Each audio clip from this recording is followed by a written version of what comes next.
Tapang, integridad at serbisyo may puso. Ito ang ipinagdiriwang sa JCI Awards bilang pagkilala sa mga natatanging opisyal ng pulisya. Panoorin po natin to.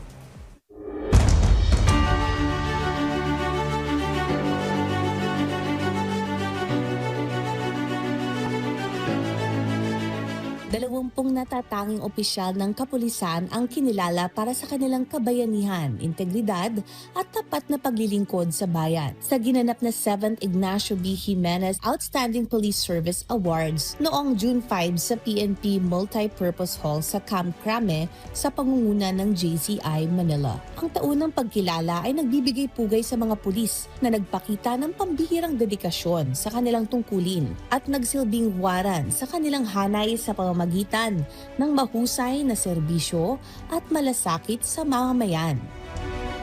Every year meron tayong criteria, so meron tayong formula dyan. So together with the Public Communication Office ng PNP and the leadership of the PNP, yun po ang nagiging selection process natin. Sa sobrang dami, let's say, I think nasa more than 70 nominations po tayo this year. So, pero 20 lang po yung ating awardees. So, it's so tough for our selection team and the judge of panel.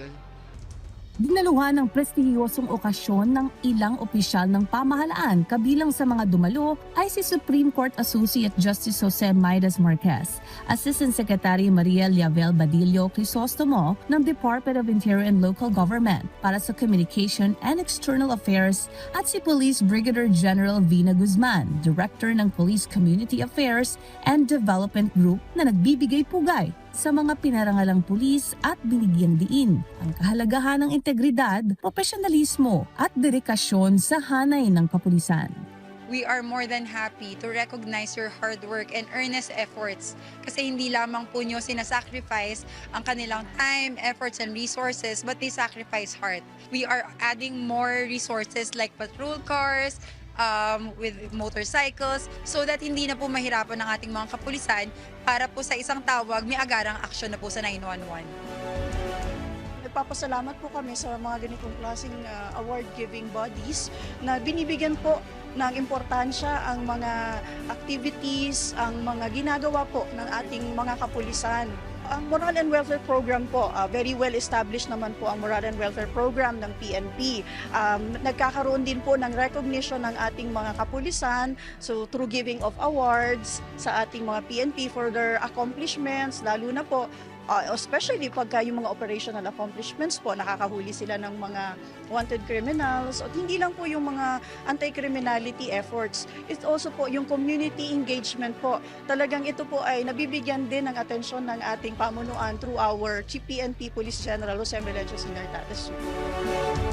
We are very happy because it was recognized by no less than the Philippine National Police and the GCI Manila. Patuloy po ang Philippine National Police, especially po sa amin sa Iloilo, no? Ang patuloy na pagsugpo at paglaban natin sa illegal na droga. Ang Iloilo Provincial Drug Enforcement Unit ay patuloy na mag-intensify ng kampanya namin sa laban po sa illegal na droga.